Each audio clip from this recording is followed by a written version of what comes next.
예, 오늘 제목이 좀 심상치 않습니다. 고난을 이기는 영적 백신입니다. 베드로전서 3장 13절부터 마지막 5장 14절까지 말씀을 가지고 증언하도록 하겠습니다.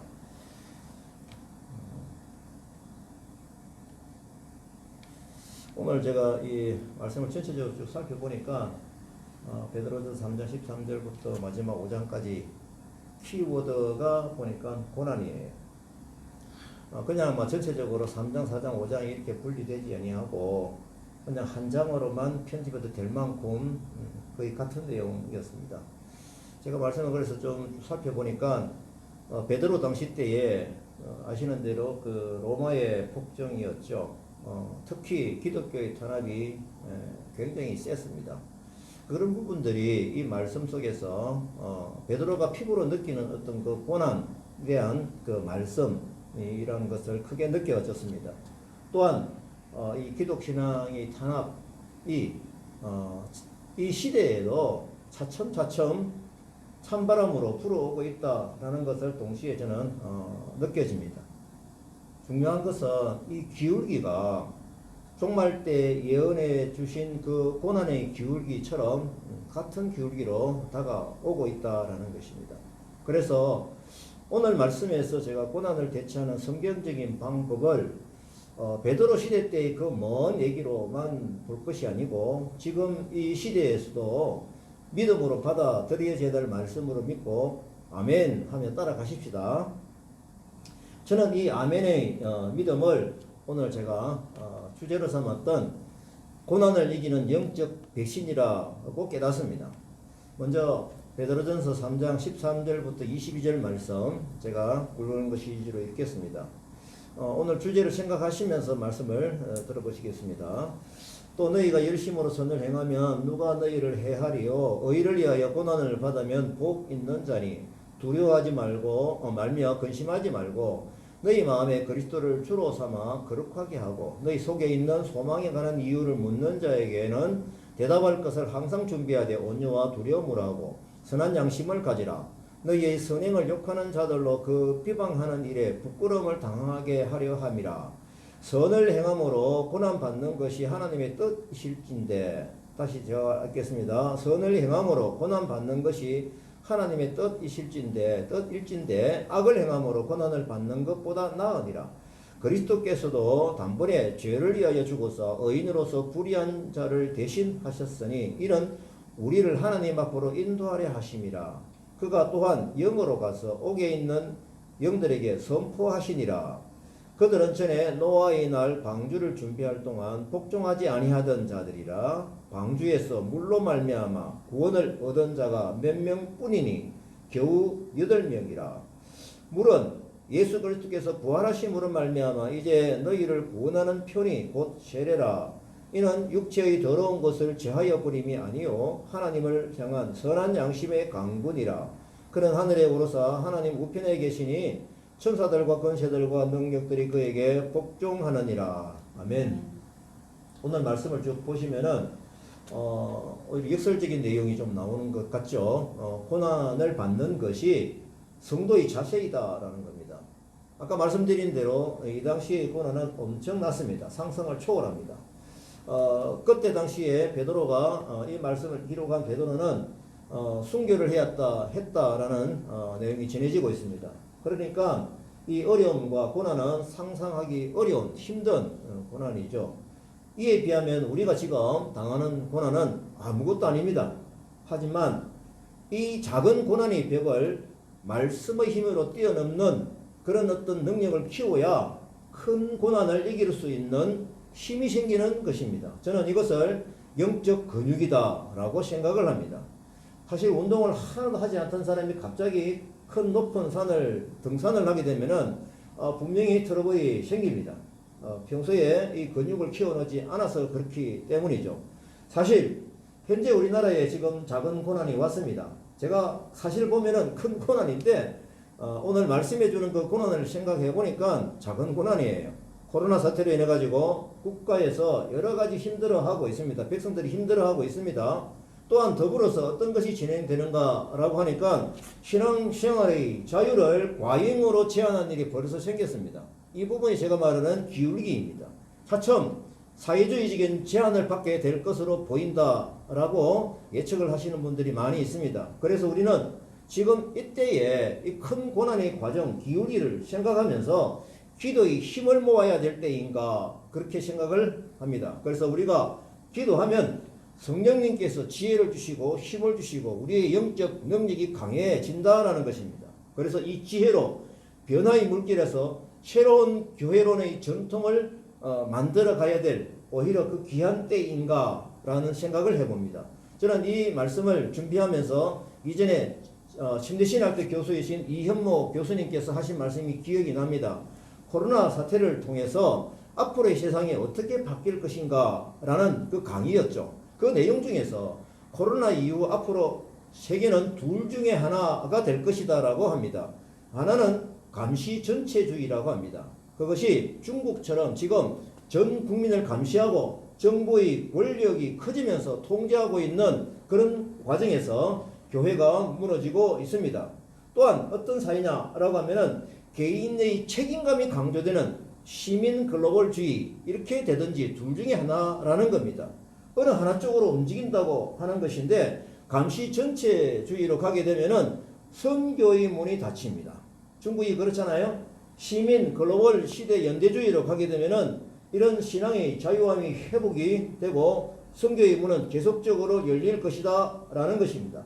그런데 그 교수님이 지금의 전 세계 상황을 자기가 분석을 해보니까 어떤 느낌이냐, 미국과 중국과 유럽 할 것 없이 우리 대한민국까지도 전체적으로 그 기울기가 감시 전체주의 쪽으로 가고 있다라는 분석을 내어 놓았습니다. 어쨌든 간에 앞으로 이 세계는 기독 신앙생활 하는 데 있어서 탄압이 커갈 것이다 라고 예측을 하게 되는데 이 부분은 이미 성경에서 종말론적인 시각에서 볼 때 충분히 예언이 되어져 있는 내용이 있습니다. 이제 우리가 맞이해야 될 일은 뭐냐라고 하면은 이것을 이겨야 되는데 이 이기는 것을 저는 영적 백신이다라는 생각을 해 보았다라는 것입니다. 그래서 오늘 말씀에서 제가 이런 시각에서 영적 백신을 확인하고 싶습니다. 자, 그러면 우리는 어떻습니까? 영적 백신을 맞아야 되죠. 지금 현재 우리가 백신이 맞아야 된다는 그런 절실함이 우리에게 있지 않습니까? 그런 배경과 차원에서 오늘 말씀을 보게 되면은 충분히 크게 깨달아지고 하나님의 지혜가 우리에게 임할 것을 저는 믿습니다. 자, 그러면은 우리가 한번 비교를 해 보도록 하겠습니다. 우리가 지금 백신을 맞아야 되는 과정 뉴스에서 많이 나왔죠. 이 코로나 백신을 맞기 위해서 첫째 어떻게 해야 됩니까? 공급 회사를 찾아야 되죠. 공급 회사를 찾아서 계약을 해야 되잖아요. 그리고 뭡니까? 공급받은 그 백신이 이 유통 과정에서 변질되면 안 되잖아요. 그래서 저온 창고에 저장을 꼭 잘 해야 된다라는 것입니다. 그 공급 루트가 정확하게 와야 되죠. 그리고 우리에게 전달된 백신이 내가 거기에서 주사를 맞게 되듯이 먼저 우리가 영적 백신을 구하려면은 뭡니까? 백신 제조 공장을 찾아야 되지 않습니까? 그러면은 이 찾아야 된다는 것은 우리가 누굴 찾아야 되냐는 겁니다. 영적 백신은 하나님을 찾아야 됩니다. 하나님을 찾아야 됩니다. 그 다음에 두 번째, 우리가 계약을 해야 되잖아요. 그러면은 계약은 뭡니까? 하나님 말씀을 펴놓고 말씀의 근거에 의해서 그 계약서에 우리가 같이 도장을 찍어야 되는 것입니다. 말씀에 따라가야 된다라는 것입니다. 그 다음에 이 백신이 공급 루트가 굉장히 중요하더라고요. 우리나라에서는 군 부대가 이것을 책임지고 담당자가 미리 준비하고 있다라는 걸 얘기를 들었습니다. 그래서 공급 루트는 무엇일까? 제가 영적인 시각으로 바라볼 때 성령님이시다라는 겁니다. 성령님은 하나님의 법, 하나님의 그 은혜와 사랑과의 법을 우리들에게 잘 전달해 주시는 분이 성령님이시거든요. 그러면 우리들은 잘 맞이해야 됩니다. 웰컴 성령님. 그 다음에 지금 마지막으로 이 가까이 왔던 그 백신을 이제는 우리가 주사를 맞아야 되는데 제가 주사를 맞는 것이 어떤 것일까 정적으로 생각해 보면은 바로 그것이 기도구나. 그래서 하나님께서 공급하시는 그 영적 백신이 이렇게 우리에게 심령에 잘 전달되어져서 우리가 그 백신을 맞아야 하는 것이죠. 자, 그러면은 영적 이 백신의 효능, 다시 말하면 이제는 고난을 이기는 그 효능이 무엇인지 이것을 오늘 말씀을 통해서 확인을 하겠습니다. 먼저 14절 봅니다. 그러나 의를 위하여 고난을 받으면 복 있는 자다. 이 백신의 효능입니다. 그들이 두려워하는 것을 두려워하지 말며 근심하지 말아라는 겁니다. 여기서 말씀은 역설적이죠. 의를 위하여 고난을 받으면 복 있는 자라는 겁니다. 그래서 두려워하지 말고 근심도 하지 말라는 말씀이죠. 그 다음에 15절 상반절에 봅니다. 뭡니까? 너희 마음에 그리스도를 주로 삼아 거룩하게 하고, 그러니까 주님과 같이 이 계약을 한다라는 뜻이죠. 이 거룩이라고 하는 것은 우리 몸에서 항체로 생기는 것이죠. 너희 마음에 그리스도를 주로 삼아 거룩하게 해야 된다라는 것입니다. 정상적인 항체가 생겨야 되는 것이죠. 그 다음에 15절 하반절에 봅니다. 너희 속에 있는 소망에 관한 이유를 묻는 자들에게는 대답할 것을 항상 준비해야 돼 온유와 두려움으로 하고입니다. 제가 이것을 생각해 보면 이것이 무엇일까라는 겁니다. 우리에게 백신 효능에 대해서 물을 때에 우리가 뭡니까? 항상 이 대답을 해야 되는 것이죠. 누가 묻더라도 정직한 대답을 해야 되는 것입니다. 이것을 항상 준비하라라는 영향력을 말씀을 하시는 것이죠. 그 다음에 16절 상반절에 보면 선한 양심을 가져라. 무슨 뜻일까요? 진실로 증언하는 선한 양심을 가져야 된다라는 것입니다. 자, 눈여겨봐야 할 내용이 있습니다. 이 고난을 이기고 천국에 입성하는 사람이 많지 않다라는 말씀입니다. 다시 말하면은 이 백신을 제대로 맞아서 백신의 효능대로 정말 항체가 생기고 살아가는 사람이 많지 않다는 통계라는 것입니다. 이건 제 말이 아닙니다. 20절 말씀을 봅니다. 갑자기 뭐라고 얘기하십니까? 방주에서 물로 말미암아 구원을 얻은 자가 몇 명뿐이니 뭡니까? 겨우 8명이라. 이게 무슨 뜻입니까? 구원을 받은 자가 이렇게 적다라는 것입니다. 제가 성경 말씀을 보면 볼수록 구원받는 믿음은 성결한 삶이 포함된 믿음이라는 것을 깊이 깨닫습니다. 그래서 제가 지난번에도 성경 말씀을 가지고 그렇게 성화의 삶이 바로 믿음에 포함이 된다라는 거 말씀을 드렸습니다. 구원받는 믿음은 거기에 포함된다는 것을 제가 말씀을 통해서 많이 확인을 하고, 우리 성결교단의 교리가 그렇습니다. 중생 성결입니다. 근데 이 성결은 선택이 아니고 필수이라는 것입니다. 그래서 동시에 우리가 생각해 봐야 되는 것은 구원받는 길은 좁은 무이구나 라는 것을 깨닫습니다. 하지만 분명한 것은 성경 말씀은 구원받는 그 길을 너무나 선명하게 또 쉽게 열어놓고 있습니다. 아주 쉽습니다.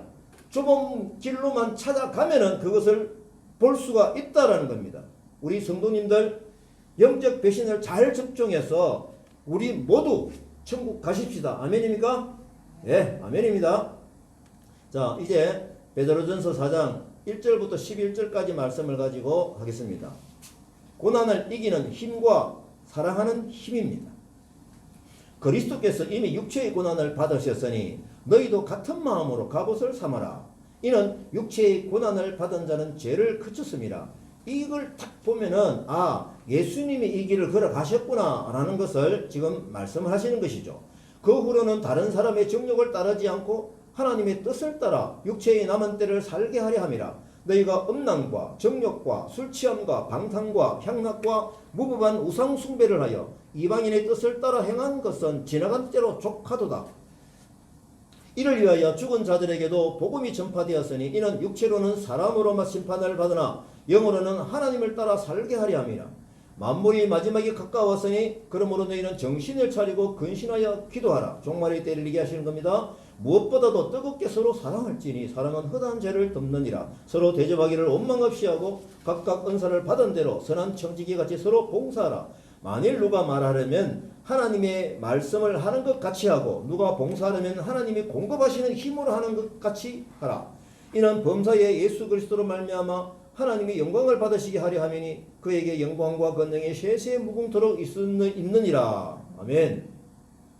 지금 계속 내용이 고난의 문제이죠. 그래서 제가 신앙생활 할 때에 이런 얘기를 참 들은 적이 있습니다. 우리 기독교계는 절대 고난이 찾아오지 않습니다. 이것은 잘못된 정보라는 것을 나중에 말씀을 통해서 알았습니다. 오히려 우리 기독교는 이 신앙 정체성은 뭐냐라고 하면은 다가오는 고난을 어떻게 이겨나가야 하는가, 이겨나가는가, 바로 그것이 핵심입니다. 그러면 고난을 이기는 방법에 있어서 예수님께서 실제로 읽은 말씀해 보게 되면 보여주는 메시지를 하신 것입니다. 그것이 무엇입니까? 예수님께서 십자가의 고난을 순종으로 받으셨고 악한 세력의 공격을 우리 모두의 죄를 짊어지는 사랑의 십자가로 바꾸었다라는 것입니다. 결국은 하나님께서 약속해 주신 대로 그 약속을 이루신 것입니다.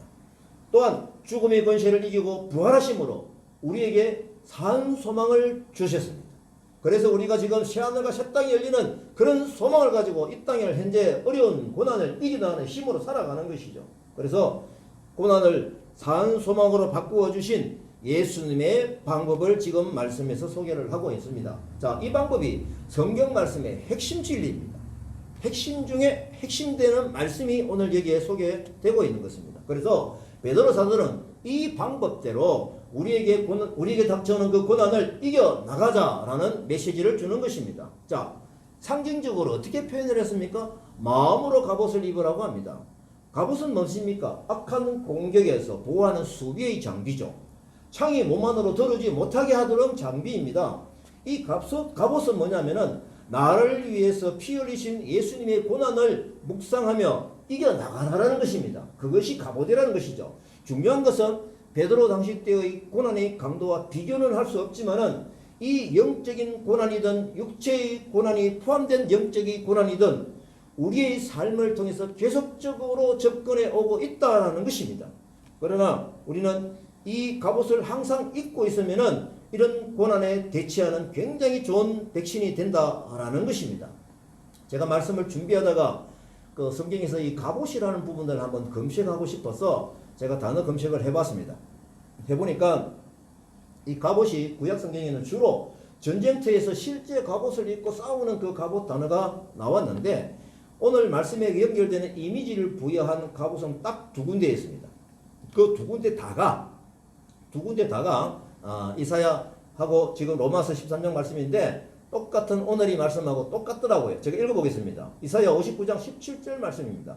공의를 갑옷으로 삼으시며 구원을 자기의 머리에 써서 투구로 삼으시며 보복을 속옷으로 삼으시며 열심을 입어 겉옷으로 삼으시고 이 말씀이 이사야서에 기록이 되어 있습니다. 의미가 같죠? 로마서 13장 12절을 봅니다. 밤이 깊고 낮이 가까웠으니 그러므로 우리가 어둠의 일을 벗고 빛의 갑옷을 입자. 여기서 밤이 현 세상이라고 하면은 낮은 구원이 있는 천국을 가리키는 것입니다. 바울이 낮이 가까움을 강조하고 있죠.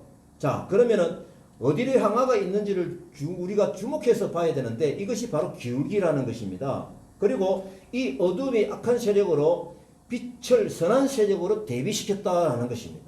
지금 베드로전서에서 이 갑옷을 입어야 되는 이유와 똑같은 것을 제가 확인을 했습니다. 또 중요해지는 것이 있죠. 이 갑옷이 튼튼하게 입는 것도 중요하지만 자, 화살이 집중적으로 쏟아지는 곳에 거기에 가서는 안 되는 것입니다. 그 장소는 피해야 되죠. 다시 말하면 죄가 충만한 곳에 그 장소에 가면 안 되는 것입니다. 그러면 이 말씀에서 멀리 해야 될 죄가 무엇인지를 지금 말씀을 하고 있습니다. 4장 2절 3절이죠. 제가 읽겠습니다. 그 후로는 다시 사람의 정욕을 따르지 않고 하나님의 뜻을 따라 육체의 남은 때를 살아야 하는데 너희가 음란과 정욕과 술취함과 방탕과 향락과 무부한 우상숭배 이 부분이 죄가 충만한 곳을 피해라는 겁니다. 떠나라는 것이죠. 그래서 이러한 죄는 우리가 예수님을 만나기 전에는 사탄의 영향력인지 몰라서 이런 죄를 지었지만 우리가 믿음 생활에 들어가서 말씀을 통해서 보니까 예수님의 고난을 믿음으로 또 사랑으로 믿는 이 성도들은 이 죄의 장소에 가면 안 되겠구나 라는 것을 꼭 기억을 해야 됩니다. 그래도 틈을 타서 침투에는 죄가 있죠. 사탄은 굉장히 영향력이 사실은 큽니다. 그때는 이 갑옷으로 그 침투를 막아야 되는 것이죠. 이것이 오늘 말씀하셨던 영적인 백신 항체라는 것입니다. 자, 성도는 6절의 말씀대로 살아야 됩니다. 뭡니까? 영으로는 하나님의 뜻을 따라야 살아야 된다라는 겁니다. 자, 이제 성도의 자세는 여기서 끝이 아닙니다. 요즘 돌아가는 세상을 보면은 많은 기독교 지도자들이 종말의 때에 일어날 일들이 지금 많이 일어나고 있다라는 분석을 많이 내놓습니다. 그 7절부터 10절까지 말씀을 봅니다. 이 이미지가 여기에 들어있는 것이죠. 다시 말하면은 마지막 때에 성도는 어떻게 살아가야 되는가 라는 것을 구체적으로 말씀을 해주십니다. 첫 번째 7절에 나옵니다. 만물이 마지막에 가까웠으니, 그렇죠? 그러므로 너희는 정신을 차리고 근신하여 깨어 기도해야 된다라는 겁니다. 이 부분은 제가 2018년도 4월 달에 성령님께서 특별하게 저에게 지혜를 주셔서 이 메시지를 저에게 주신 적이 있습니다. 지난번에 제가 말씀을 한번 드린 적이 있고요. 깨어 기도해야 됩니다. 깨어 기도해야 됩니다. 그 다음에 두 번째는 뭡니까? 무엇보다도 뜨겁게 사랑하라는 겁니다. 이 사랑은 모든 죄를 다 같이 공동적으로 덮어버린다라는 것이죠. 결국 이것이 이제 제가 백신을 생각해 보니까 지역적인 항체이죠. 그래서 우리 방법은 이 기독인이면은 수도 없이 많이 들어온 얘기입니다. 사실은 이 사랑하라 하는 법은 근데 실 사례를 제가 한번 말씀을 드리겠습니다. 최근에 제가 경험한 사례를 말씀을 드립니다. 이 다카교회 예부인 근로자들 제가 만나는 대로 복음을 전하기 위해서 접촉을 시도를 하고 있습니다. 그런데 무슬림 청년들을 많이 만나게 됩니다. 방글라데시 친구들, 또 우즈벡 친구들. 저는 그 언어를 하나도 모르는 만큼 이슬람의 그 꾸란도 아무것도 모릅니다. 하지만 이들에게 복음을 전하기 위해서 저희들이 접촉을 해서 한글을 가르치고 음식을 같이 해 먹고, 그리고 그들에게 김치, 옷, 쌀, 그런 이 간격을 두고 저희들이 사랑을 전하기 위해서 접근을 합니다. 나딘이라는 친구는 두 분이나 만나가지고 성경 공부도 했었습니다. 근데 제가 꾸란이라는 것은 아무것도 모릅니다. 또 우즈벡 소입이라는 친구는 제가 지금 계속 만나고 있는데 무슬림이에요. 접근을 시도하고 있습니다. 지금도 시도하고 있습니다. 이렇게 몸부림하고 있으니까 아마 하나님께서 저희에 대해서 좀 걱정을 하신 것 같아요. 그래서 저에게 요즘 이슬람 공부할 수 있는 기회를 참 많이 줍니다. 제가 충분히 느낄 정도입니다. 최근 3주 새에 터키에서 30년 무슬림에게 선교하셨던 선교사님 전문가가 대면 강의를 하게 된 것을 제가 들었고요. 또 그분이 그날 저녁에 1박 2일로 저희들이 다카교회에 오셔가지고 같이 지내면서 개인 지도를 제가 받았습니다. 그럼 뭔가 제가 좀 감이 잡혀가지고 유튜브에 대해서 검색을 해서 들어봤는데, 무슬림 젊은 의사 한 분이 4년 동안의 회심, 이렇다던 간증을 유튜브에 있는 것을 확인을 하고 그걸 제가 보관을 했습니다.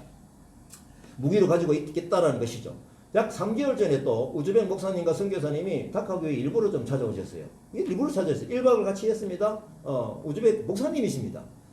또 우즈벡 선교하시는 선교사님이세요. 그 교제를 하면서 갔는데 이분들에게도 제가 말씀을 참 많이 들었어요. 그리고 이분들이 엊그제 저를 이슬람 선교하시는 선교사님들이 그 기도의 방, 일주일에 한 번씩 하는 그 기도의 방에 초청해 주셔가지고 저희 다카교회를 소개하고 그 다음에 저를 소개해주고 같이 계속적인 만남을 이어갈 수 있도록 장을 열어 주셨습니다. 제가 이것을 정리하면서 볼 때 하나님께서 인도하심이 굉장히 강하게 느껴져요. 이 수산 땅에 우즈벡산, 그 다음에 방글라데시 보니까 모슬림이에요. 굉장히 많아요. 제가 이제 이 친구들에게 어떻게 해야 될 것인가 라는 것이 좀 지혜가 생겼습니다. 전략이 좀 생겼습니다. 그래서 좀 큰 용기가 나고 있습니다. 예. 자, 며칠 전에 동력자의 자매가 유튜브 유해석 선교사님 강의도 보내주셨어요. 그 강의 중에 우리나라 무슬림 30만 명이랍니다. 굉장하죠? 이미 시대가 들어왔어요. 데이빗 게리슨 교수님이 논문을 발표를 했는데 2000년도부터 2015년까지 무슬림이 기독교로 개정한 사람이 800만 명이랍니다. 세계적으로. 이렇게 많아요. 15년 동안 이 무슬림 개정은 굉장히 뜻밖의 일이거든요. 이건 읽기가 참 힘든 얘기입니다. 자, 굉장히 특이한 현상이 생겼는데, 그래서 이 훌로 신학교가 이것이 왜지? 이유가 뭐지? 라고 해서 연구를 했답니다. 연구를 했는데, 지난 10년간 있던 그 개종을 한 사람을 추적해가지고 700명의 개종자들을 지금 조사를 해가지고 해보니까 이들이 개종하게 된 그 이유가 한 3가지가 나왔네요. 그 3가지 중에 1번이 뭐냐 하면은 선교사님과 기독교인들에게 감동을 받아서 회심을 했다라는 겁니다.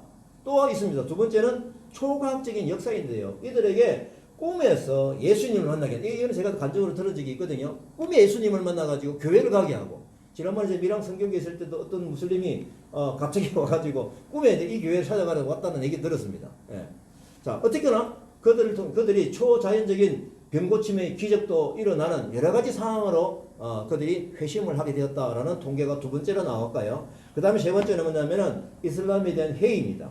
IS 살인, 테러 이런 부분을 보면서 그 마음이 자꾸 이게 좀 거북했고 그래서 기독교의 접촉을 통해서 그들이 회심을 했다라는 것입니다. 선교사와 기독교인에게 감동을 받았던 첫 번째 이유 이걸 볼 때 8절의 내용하고 똑같습니다. 8절 다시 봅니다. 무엇보다도 뜨겁게 서로 사랑하라. 사랑은 허당한 죄를 접는다. 바로 이것입니다. 제가 왜 이 부분을 길게 좀 말씀을 드렸냐면은 이 방법대로 이슬람을 선교하면 되겠구나 라는 것을 조금 알게 되었습니다. 이제 제가 자료를 다 가지고 있거든요. 이제 이들에게 어떻게 해야 될지 방법들의 생각이 나는 것입니다. 지금 우리가 하고 있는 방법이 사랑의 방법이니 꾸준히 진행을 할 것입니다. 이슬람 교도들이 회심을 하게 된 세 가지 이유를 뚜렷하게 기억을 하고 그들에게 다가갈 것입니다. 그리고 꾸란과 성경이 어떻게 다르며 그들이 잘못 믿고 있는 부분 자료도 가지고 그들에게 될 것입니다. 만약에 또 병이 생기면은 그들에게 뚜렷하게 선포를 하고 기도로 치유가 일어나도록 무조건 하나님에게 제가 매달릴 것입니다. 지금 비플롭이 들어왔습니까? 예, 비플롭이 지금 물론 이제 힌두교이긴 하셨는데 이 친구 계속 머리가 아팠다라는 얘기를 듣고 제가 하나님께 노골적으로 기도를 했습니다. 하나님 비플롭 저 아픈 병 낫게 해주십시오. 그래서 작업 환경 때문에 그래 아팠는 것인지 모르는데 이 친구가 이 직장을 지금 바꾸어졌습니다. 그래서 지금 아픈 것이 많이 없어지고 건강이 회복되는 과정 중에 있다는 것을 어제 전화를 통해서 듣게 되었습니다. 자, 그 다음에 세 번째 어떤 게 있으면 9절입니다. 서로 대접하기를 원망없이 하라. 코로나로 힘든 이때에 풍성하게 좀 대접하라는 겁니다. 우리 기독교인들이 이렇게 좀 나서야 돼요. 계속 지금 우리가 기독교인이 어떻게 사회적으로 자꾸 꾸지람을 좀 듣고 있는데 우리가 사실 잘하는 게 많이 있어요. 이것은 지금 드러나지 않습니다. 하지만 우리가 응답이 없어도 원망하지 아니하고 그들에게 계속적으로 대접을 하는 우리 기독인이 되어야겠다라는 것입니다. 왜요? 어려운 때이니까 그렇습니다. 그 다음에 네 번째 어떤 게 있습니까? 10절입니다. 각각 은사를 받은 대로 선한 청지기까지 서로 봉사하라라는 겁니다. 여러분들 가지고 있는 또 우리가 가지고 있는 달란트와 은사가 무엇인지 확인을 하고 교회를 위해서 봉사하고 이 사회를 위해서 봉사하라는 말씀이죠. 이것이 종말의 때에 고난을 이기는 하나님의 방법인 것입니다.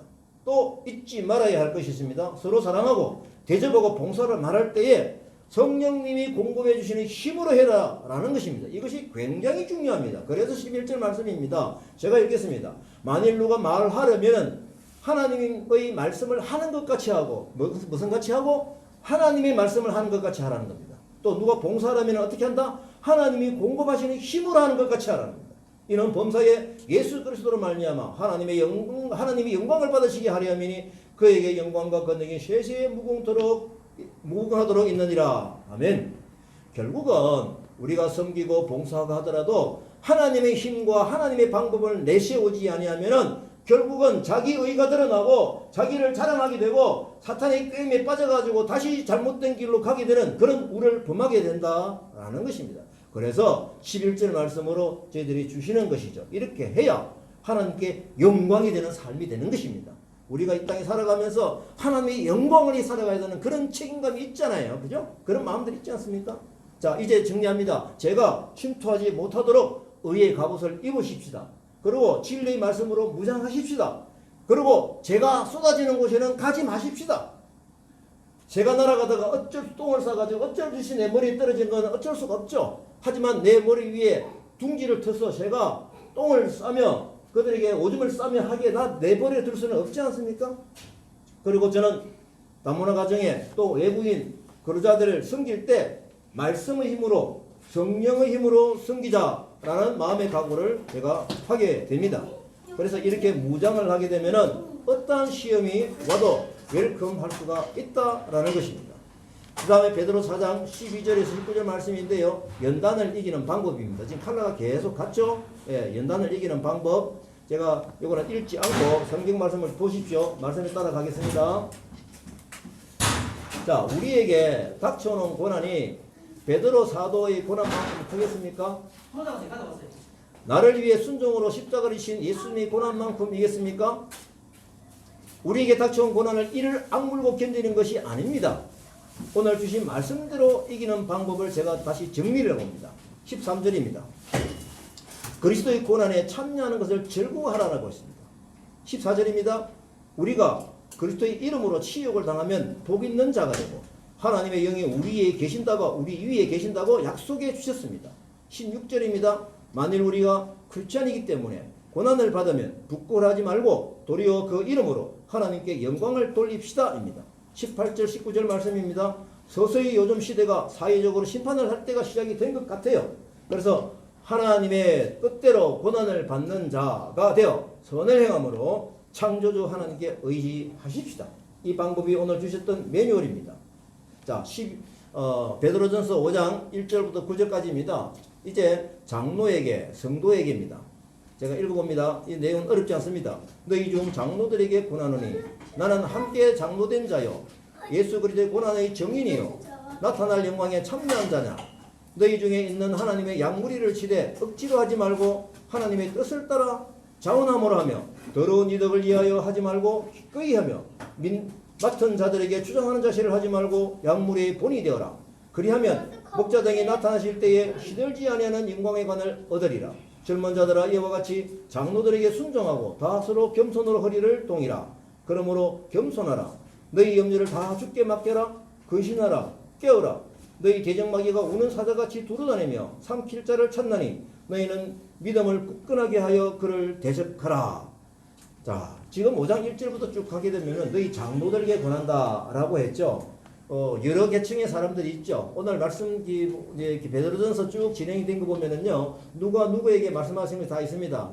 사원에게 하신 말씀이 있고요, 아내들에게 하신 말씀이 있고요, 남편에게 하신 말씀이 있고요, 모든 사람에게 권면하신 말씀이 있었습니다. 이 본질은 교회의 지도자인 장로들에 의한 권면입니다. 장로는 구약시대 때 주로 나이가 많은 연장자들을 부르는 호칭으로 사용되었지만 점차 이 부분이 직분으로 나타내는 호칭으로 바뀌게 되었습니다. 그래서 신학시대에 와서는 이 장로 제도를 교회에서 실제로 리더하는, 목양하는 사람으로서 직분을 장로로서 세웠던 것입니다. 이와 같이 장로는 교회에서 전반적인 것을 관리하는 영적인 지도자입니다. 교인들을 양육하며 인도하는 그 일을 감당하는 것이죠.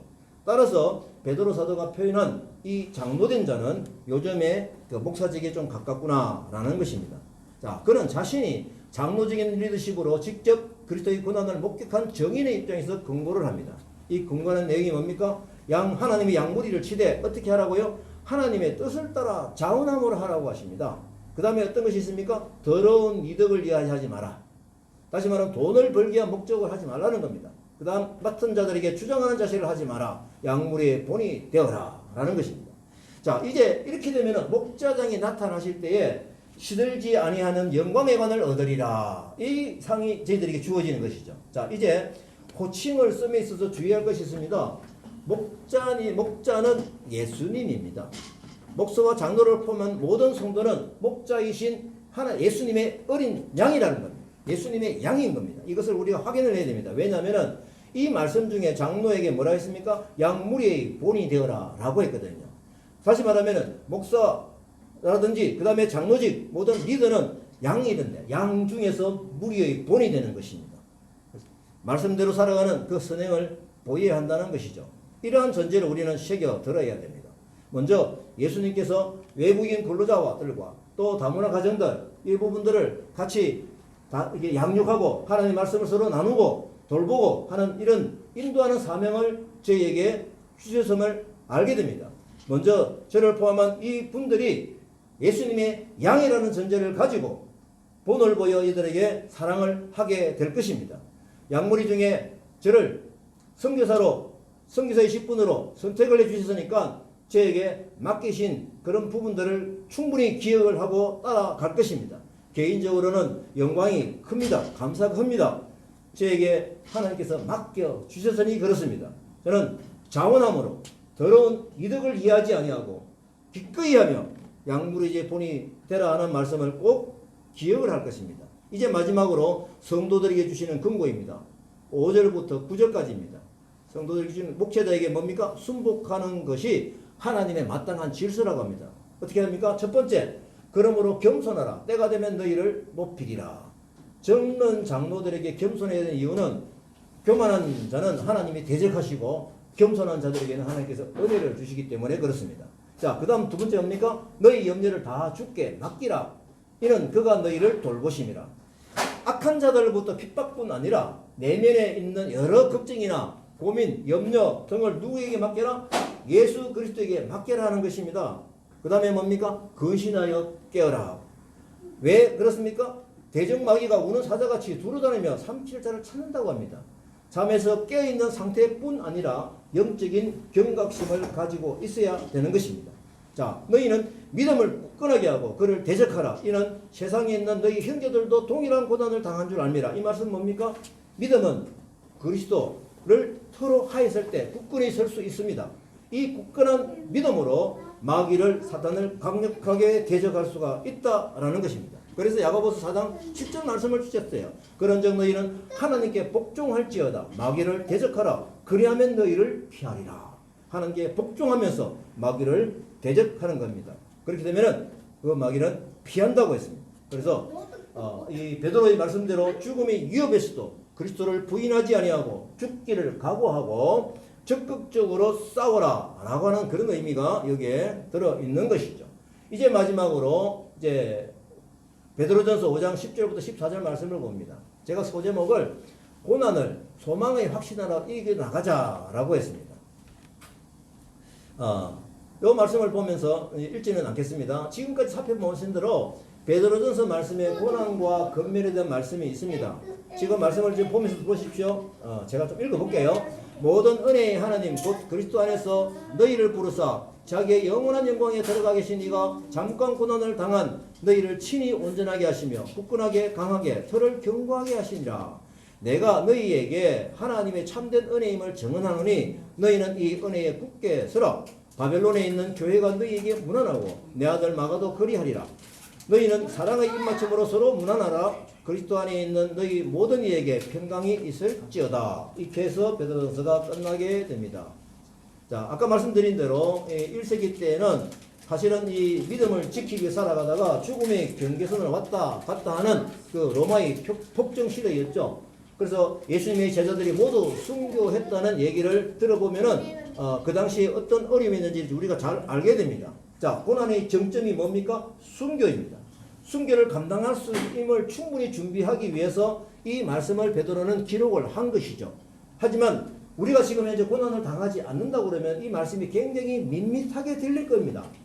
하지만 고난이 생길 때, 고난이 다가올 때 이 베드로전서 말씀을 펴서서 말씀에서 힘을 얻으시기 바랍니다. 나름대로 어려움이 있으시죠? 어려우면 말씀으로 이겨나가는 거예요. 말씀의 힘으로. 그래서 말씀 공부를 하는 것입니다. 이 방향을 가지고 가십시다. 그래서 5장 10절 말씀을 우리 고백으로 가져가십시다. 제가 같이 한번 읽어볼까요? 5장 10절 상반절에 모든 은혜의 하나님 곧 그리스도 안에서 너희를 부르사 자기의 영원한 영광에 들어가게 하신 이가 이 말씀입니다. 그래서 고난을 이겨나가자고 한 권면을 한 베드로 사도는 이 위로의 힘 때문에 하나님께 영광을 올려드릴 수 있다고 합니다. 이것은 마치 어떤 것입니까? 긴 터널을 빠져나왔다가 뭡니까? 햇빛이 쫙 비치는 그런 상황인 것이죠. 이 모대의 은혜의 하나님 이 표현은 고난받는 성도들이 큰 소망이 되는 것입니다. 다시 말하면 우리가 고난의 터널을 지나왔을 때 하나님께서 준비해둔 그 산 소망을 저희들에게 주시기 위해서 쫙 은혜로 비춰주시는 그때를 반드시 보게 될 것입니다. 이것이 특별한 도우심의 은혜인 것입니다. 여기 보면은 또 10절 하반절에 보게 되면은요, 하반절에는 잠깐 고난을 당했다라는 말씀이 좀 있습니다. 그래 너희를 온전하게 한다 하거든요. 그러면 왜 잠깐 고난이라 할까요? 그래 북한에서 지하교회에서 고난을 당하는 굉장히 오랜 동안 고난을 당하는 그들에게도 이 잠깐 고난의 말씀이 어울립니까? 이 잠깐 고난은 앞으로 닥쳐올 온전한 구원, 영원한 하나님의 영광과 대조해서 잠깐 고난이라 라는 것입니다. 상대적으로 그렇다라는 것이죠. 그래서 우리에게 지금 주시는 말씀 10절 하반절에 보게 되면 네 가지 키워드를 말씀을 드립니다. 온전하게, 강하게, 그 다음에 뭡니까? 틀을 견고하게, 그 다음에 굳건하게 하신다. 온전하게, 굳건하게, 강하게, 견고하게. 온전하게 하는 모습, 강하게, 굳건하게는 어떤 박해에도 흔들리지 않는 굳건하게 하시는 하나님의 힘이 있습니다. 강하게 하는 것은 뭡니까? 무장시킨다는 의미죠. 경고케 한다는 건 뭡니까? 확실한 신앙의 터전 위에 요동하지 않도록 우리를 붙들어 주시는 그 힘이라는 것입니다. 그래서 5장 11절에 권력이 세세 무궁토록 그에게 있을지어다. 우리에게 하나님의 능력과 권력이 언제나 있게 되는 것입니다. 이 말씀대로 아멘 하십시다. 12절 말씀 봅니다. 이것이 하나님의 참된 은혜임을 증언한다. 이것이 하나님의 참된 은혜라는 겁니다. 그래서 너희는 이 은혜에 굳게 서라 라는 것입니다. 그리스도인들은 하나님을 의지하며 살아가는 그 삶 자체가 은혜인 것입니다. 제가 오늘 시간이 많이 지나서 오늘 말씀을 마무리하도록 하겠습니다. 이제 14절 마지막 말씀만 봅니다. 그리스도 안에 있는 너희에게 평강이 있을지어다. 이 말씀이 마무리가 되거든요. 베드로는 시작할 때도 평강을 얘기하셨고 마지막에도 평강입니다. 그래서 우리에게는 늘 예수 그리스도께서 그 가정해 주시는 평강을 누리며 살아가는 그 말씀으로 약속을 해 주셨습니다. 우리가 샬롬 하십시다. 샬롬이 평강이라는 뜻이거든요. 따라해봅니다. 샬롬. 샬롬. 아멘. 예. 자, 우리